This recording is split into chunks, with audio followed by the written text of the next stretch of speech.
Hello दोस्तों, तो स्वागत है हमारे चैनल पीडीएम ज्ञान स्टडी में। तो ये हमारा जो आरआरबी का स्पेशल लेक्चर 2 है। इससे पहले हमने जो स्पेशल लेक्चर फर्स्ट है वो कराया था, और अगर आपने हमारा वो स्पेशल लेक्चर फर्स्ट नहीं देखा है तो वो जाके देखें, बहुत ज़्यादा इंपॉर्टेंट है। उसमें बहुत सारे क्वेश्चन कराए हैं, 60 to 70 क्वेश्चन के समथिंग कराए हैं उसमें। और आप रेलवे की किसी भी एग्जाम की तैयारी कर रहे हो, NTPC, LP, RPF, JE technician और ग्रुप डी, तो ये आपके लिए बहुत ही अच्छा साबित हो सही होने वाला है। तो स्टार्ट करते हैं। जो ये हमारा लेक्चर 2 है आरआरबी का। तो पहला जो प्रश्न है हमारा वो है, which of the following festival associated with the state of Assam. तो जो असम का त्योहार है वो कौन सा है? तो असम का जो त्योहार है वो है बिहू। तो असम को बिहू में सेलिब्रेट किया जाता है। और असम के और भी त्योहार हैं, जैसे मजुली है और आपका देहांग है और अम्बुवासी है। तो ये असम के हैं। और जो आपका ओनम है ये आपका केरल का है। ओनम जो है केरल का है, और केरल का विष्णु फेस्टिवल भी है। और जो पोंगल है, ये पोंगल है आपका तमिलनाडु का। और तमिलनाडु के जो फेस्टिवल हैं, थाई पोशम है और जाली कट्टू है। तो ये आपके तमिलनाडु के हैं। और जो बैसाखी जो फेस्टिवल है ये आपका नॉर्थ इंडिया में फेमस है। मोस्ट ऑफ द आपका जैसे कहते हैं कि पंजाब में मनाया जाता है, लेकिन अगर ऑप्शन में नॉर्थ इंडिया दे रखा हो तो आपको नॉर्थ इंडिया लगाना है। और बैसाखी एक ये भी है, जो जलियांवाला हत्याकांड हुआ था वो बैसाखी वाले दिन ही हुआ था, 1919 को 13 अप्रैल। जो जलियांवाला कांड हुआ था 13 अप्रैल 1919 को, ये बैसाखी वाले दिन हुआ था। तो ये पूरे नॉर्थ इंडिया में मनाया जाता है बैसाखी। और मेन है इसमें जैसे हिंदू और सिख और बुद्धिस्ट, ये इन जो धर्म हैं इन तीनों के द्वारा मनाया जाता है नॉर्थ इंडिया में। तो आगे हम बढ़ते हैं। तो अगला जो हमारा प्रश्न है वो है, which of the state of India is सैजो। जो सैजो फेस्टिवल है वो कौन से स्टेट में है? तो जो सैजो फेस्टिवल है वो है आपका हिमाचल प्रदेश में। जो सैजो त्योहार है ये आपका कहाँ मनाया जाता है? हिमाचल प्रदेश में। और जो आपका तेलंगाना में जो मनाया जाता है वो है आपका बोनालू है और आपका उगाड़ी है और आपका बाथू कुंभा। तो ये जो त्योहार हैं ये आपके तेलंगाना में मनाए जाते हैं। और अब हम बात करते हैं कर्नाटक की। तो कर्नाटक के जो त्योहार हैं वो हैं पाठ, कुडल और गुड़ी पड़वा। और जो झारखंड के त्योहार हैं, झारखंड में कौन कौन से त्योहार मनाए जाते हैं? तो जो सरहुल है ये कहाँ है? आपका झारखंड में। और डांसी है, कर्मा है, डांसी फेस्टिवल है, कर्मा है और रोहिन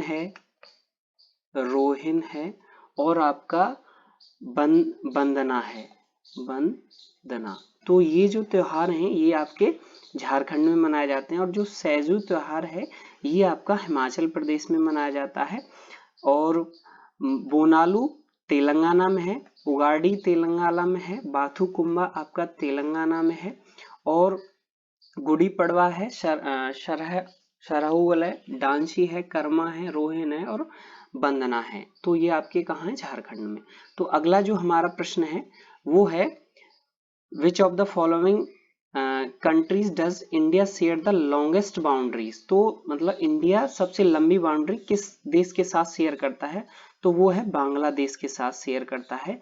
तो बांग्लादेश के साथ सबसे लंबी बाउंड्री है 4096.7 किलोमीटर की बाउंड्री है। और जो टोटल नंबर ऑफ कंट्रीज हैं जो लैंड बाउंड्रीज हैं, तो मतलब 7 देशों के साथ शेयर करता है। तो जो 7 देश हैं, जैसे आपका बांग्लादेश है और चाइना है और आपका पाकिस्तान है और ये पहला हो गया, दूसरा और तीसरा, और जो चौथा है वो आपका नेपाल है और पांचवा जो है वो आपका म्यांमार है और जो छठा है आपका वो है आपका भूटान है और जो सातवां है आपका वो है अफगानिस्तान। तो जो सबसे लंबी बाउंड्री है तो वो किसके साथ शेयर है, आपकी बांग्लादेश के साथ। कितनी है, वो है 4096.7 किलोमीटर। तो यहाँ हम थोड़ा पेन चेंज कर लेते हैं। ये तो जो आपकी बांग्लादेश के साथ कितनी है 4096, और जो चाइना के साथ कितनी है 3488 किलोमीटर की बाउंड्री है चाइना के साथ किलोमीटर। और जो पाकिस्तान के साथ है 3323 किलोमीटर की बाउंड्री है। और जो नेपाल के साथ है वो है आपकी 1751 किलोमीटर लंबी बाउंड्री है। और म्यांमार के साथ जो है वो है 1643 किलोमीटर। और भूटान के साथ जो है आपकी बाउंड्री वो है 699। और अफगानिस्तान के साथ 106 किलोमीटर की बाउंड्री है। तो देखिए लार्जेस्ट क्या हो गया आपकी, लार्जेस्ट हो गई आपकी बांग्लादेश और सबसे स्मॉलेस्ट हो गई आपकी अफगानिस्तान, स्मॉलेस्ट। तो इस तरह से भी प्रश्न पूछा जा सकता है कि स्मॉलेस्ट बाउंड्री किस देश के साथ शेयर होती है इंडिया की, तो अफगान। जो टोटल बाउंड्री है वो है 15,106.7 किलोमीटर की। टोटल लेंथ जो है इंडिया की, टोटल लेंथ। तो आगे हम बढ़ते हैं। अगला जो हमारा प्रश्न है वो है which battle was for decisive victory over the British East India Company over the nawab of Bengal on 23 June 1757। तो जो 1757 की लड़ाई थी नवाब ऑफ बंगाल और ईस्ट इंडिया कंपनी के बीच हुई थी, तो वो उसको हम कौन से बैटल के नाम से जानते हैं, तो इसको हम जानते हैं बैटल ऑफ प्लासी। तो बैटल ऑफ प्लासी जो था 23 जून 1757 को हुआ था। और जो बैटल ऑफ बक्सर था वो हुआ था 1764 को। बैटल ऑफ बक्सर 1764 को हुआ था। और जो बैटल ऑफ इम्फाल था वो 1944 में हुआ था। और जो बैटल ऑफ सारागढ़ी था ये 1897 में हुआ था। तो आप डायरेक्टली इस तरह से प्रश्न आता है कि बैटल ऑफ सारागढ़ी कब हुआ, बैटल ऑफ बक्सर कब हुआ, या बैटल ऑफ प्लासी कब हुआ, तो इस तरह से ये डायरेक्टली प्रश्न आता है आपके। तो ये जो बैटल है इस तरह से आते हैं। तो आगे हम बढ़ते हैं। अगला जो हमारा प्रश्न है वो है आपका, थोड़ा हम यहाँ पेन चेंज करते हैं पहले। तो अगला जो प्रश्न है वो है who discovered the sea route of to India. तो जो मतलब सबसे पहले जो सी रूट था वो किसने खोज की थी सी रूट की, तो ये वास्को डिगामा ने खोज की थी। तो मतलब भारत के जो समुद्री मार्ग की खोज किसने की थी, वास्को डिगामा ने। कब की थी, 1498 में। और सबसे पहले कहाँ आया था, कैलीकट पर। तो और ये कहाँ का था, पुर्तगीज का। और देखिए अब हम बात करते हैं जो क्रिस्टोफर कोलंबस थे, तो ये 1492 में अमेरिका की खोज की थी। क्रिस्टोफर कोलंबस ने अमेरिका की खोज की थी। और जो इबन बतूता था ये मतलब इंडिया आया था 1333 में। और तब ये कहाँ से आया था, अफगानिस्तान से। तो और ये जब मतलब इंडिया आया तब मतलब कौन सा वंश था? तुगलक वंश के टाइम पर आया था। और इसकी जो मतलब इनकी जो बुक है वो है रेहला। तो इस तरह से भी आपका प्रश्न बन सकता है। अब हम बात करते हैं जो हाइन टीसंग। तो ये जो है ये 630 एडी में आए थे और एडी में, और हर्षवर्धन के टाइम पर तब यहाँ का जो रूरल था वो हर्षवर्धन थे। और ये मतलब 15 साल 15 ईयर इंडिया में स्टे किया था, इंडिया में रुके थे। तो इस तरह से मतलब प्रश्न बनते हैं आपको। जो वास्को डी गामा है वो 1498 में कैलीकट पर, और पुर्तगीज इब्न बतूता 1333 में अफगानिस्तान से आया, और तुगलक डायनेस्टी थी, और बुक रेहला थी, फेमस बुक है। और 1492 में अमेरिका की खोज हुई क्रिस्टोफर कोलंबस ने। और जो हाइन टीसंग है वो 630 एडी में आया था और हर्षवर्धन के टाइम पर, और 15 साल स्टे किया था। तो उस तरह से ही प्रश्न बनते हैं आपके। तो अगला जो हमारा प्रश्न है वो है were the first to discover the sea route of India. देखिए, तो यहाँ आप देखो, आपसे देश पूछ लिया कि किसने समुद्री मार्ग की जो मतलब किस व्यक्ति ने समुद्री मार्ग की खोज की, वो और वो कहाँ का था। तो अभी आपको पता था कि वास्को डिगामा ने खोज की थी इंडिया की, और कब? 1498 में। 1498। तो राइट आंसर क्या है आपका? पुर्तगीज। तो 1498 में कैलीकट पर आया था ये। और देखिए, अब हम बात करते हैं, तो यहाँ ये चार जो देश हैं, मतलब 4 कंट्री हैं, इनके बारे में बात होगी। तो सबसे पहले कौन आए? सबसे पहले जो था वो आपका पुर्तगीज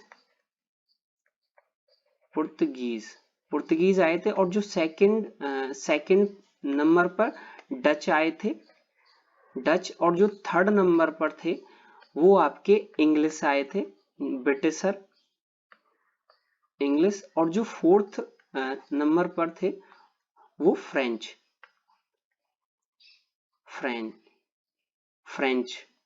तो इस तरह से भी आपको प्रश्न पूछ लिया जाता है कि पहले, मान लो आपको एक ऑर्डर दे दिया जाए कि सबसे पहले कौन आया और सबसे बाद में। और एक और पॉइंट ये है, सबसे पहले पुर्तगीज आए थे और सबसे बाद में भी पुर्तगीज गए थे। सबसे पहले आए थे पहले, और सबसे बाद में गए।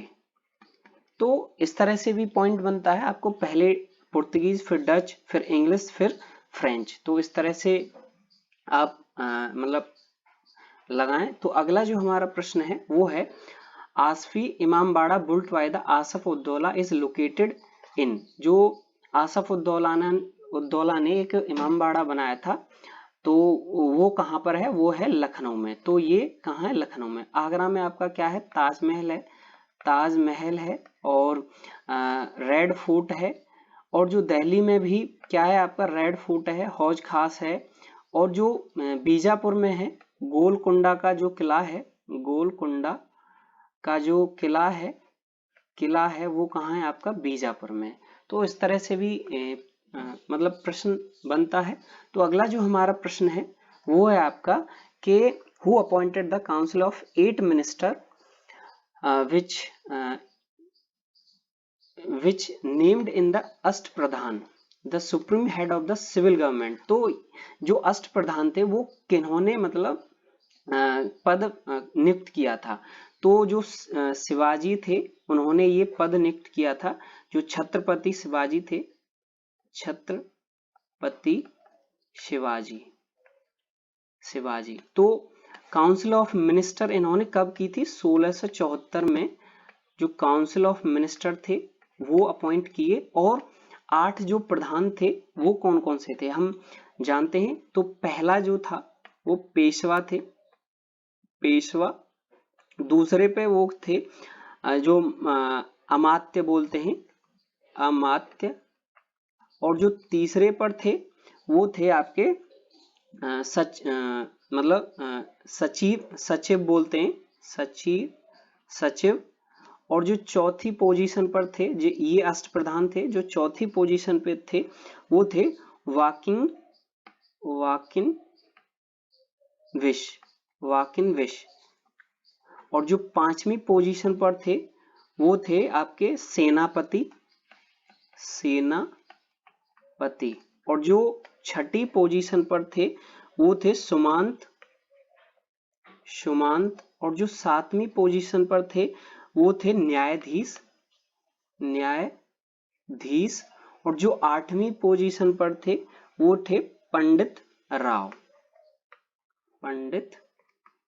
तो ये अष्टप्रधान थे छत्रपति शिवाजी जी के टाइम पर। और कब अपॉइंट किए? 1674 में जो काउंसिल थी। तो इस तरह मतलब आपसे ये भी पूछ लिया जाता है कि जैसे इनमें से जो अष्टप्रधान थे आपको एक ऑप्शन दे दिया जाए कि जैसे पेशवा अष्टप्रधान में थे या नहीं थे, या सेनापति अष्टप्रधान में थे या नहीं थे, तो प्रश्न घुमा के भी आपसे पूछा जा सकता है। तो अगला जो हमारा प्रश्न है वो है which place out of the following was Tipu Sultan associated with. तो जो टीपू सुल्तान का संबंध निम्नलिखित में से किससे था? तो जो टीपू सुल्तान का संबंध था वो श्रीरंगपट्टनम से था। इनकी जो मतलब कैपिटल थी 1787 में ये कैपिटल घोषित की थी टीपू सुल्तान ने।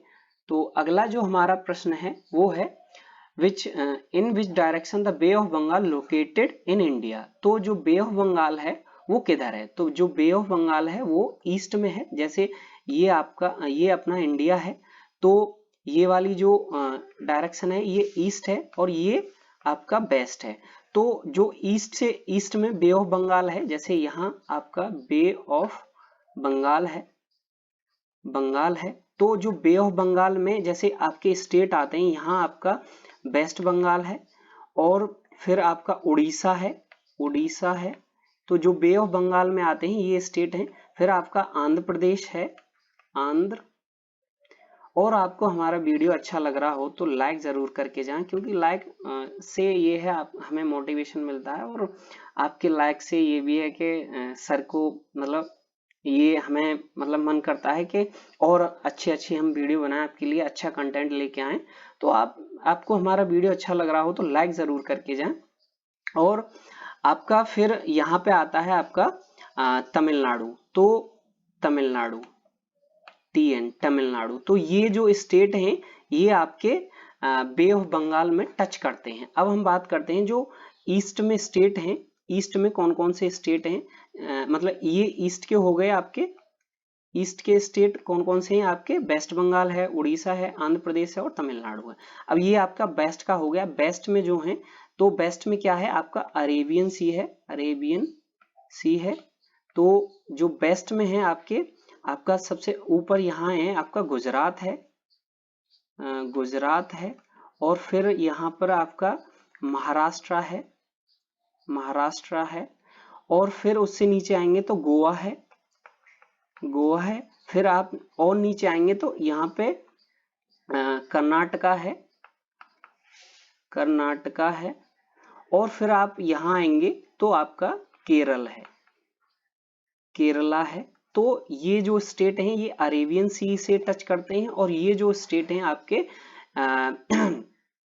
ईस्ट मतलब बे ऑफ बंगाल से टच करते हैं। यहाँ आपका श्रीलंका है। श्रीलंका और इंडिया को जो एक पाक स्टेट है जो पाक जलडमरू भी बोलते हैं, तो ये श्रीलंका और इंडिया को अलग करती है। तो अगला जो हमारा प्रश्न है वो है who was the chairman of the drafting committee of the constituent assembly। तो जो constituent assembly थी उसके जो चेयरमैन थे वो कौन थे? चेयरमैन जो थे ड्राफ्टिंग कमेटी के वो थे डॉक्टर BR अम्बेडकर। इनको फादर ऑफ इंडियन कॉन्स्टिट्यूशन के नाम से भी जाना जाता है। और जो अब हम बात करते हैं जो कॉन्स्टिट्यूएंट असेंबली थी इसकी मतलब कब इसका गठन हुआ? 9 दिसंबर 1946 को इसका गठन हुआ था। और अब जो सी राजगोपालाचार्य जी थे तो ये मतलब पहले गवर्नर जनरल ऑफ इंडिया थे, मतलब पहले भारतीय थे जो गवर्नर जनरल ऑफ इंडिया बने थे। और जो राजेंद्र प्रसाद थे ये मतलब जो आपके सच्चिदानंद सिन्हा जी थे, सच्चिदानंद सिन्हा जो जी थे, ये जो कॉन्स्टिट्यूएंट असेंबली थी उसके ये टेम्पररी अध्यक्ष थे। ये फुल टाइम अध्यक्ष थे। और जो जवाहरलाल नेहरू जी थे, ये पहले पीएम भी थे, first prime minister of India. और ये इंटेरियम 1946 में इंटेरियम गवर्नमेंट थी। और उसके ये वाइस प्रेसिडेंट थे, बीपी थे, वाइस प्रेसिडेंट थे। और इन्हीं के द्वारा जो ऑब्जेक्टिव रिजोल्यूशन था, इन्हीं के द्वारा मतलब पास किया गया ऑब्जेक्टिव रिजोल्यूशन। तो ये भी एक अच्छा मतलब इस तरह के भी प्रश्न बनते हैं। तो थैंक यू। अगर आपको हमारा वीडियो अच्छा लगा हो तो लाइक जरूर करके जाएं, और जो लेक्चर फर्स्ट है हमारा स्पेशल वीडियो वाला, वो भी आप देखें क्योंकि वो बहुत महत्वपूर्ण है। इसी के साथ अगर आपको हमारा वीडियो अच्छा लगा हो तो कमेंट में यस जरूर लिखे जाएं, और के सर नया वीडियो भी कंटिन्यू रखें, तो आप एक यस जरूर लिख दें, कमेंट में यस जरूर लिखें, और अपने दोस्तों में शेयर करें और लाइक करें आपको हमारा वीडियो अच्छा लगा हो तो।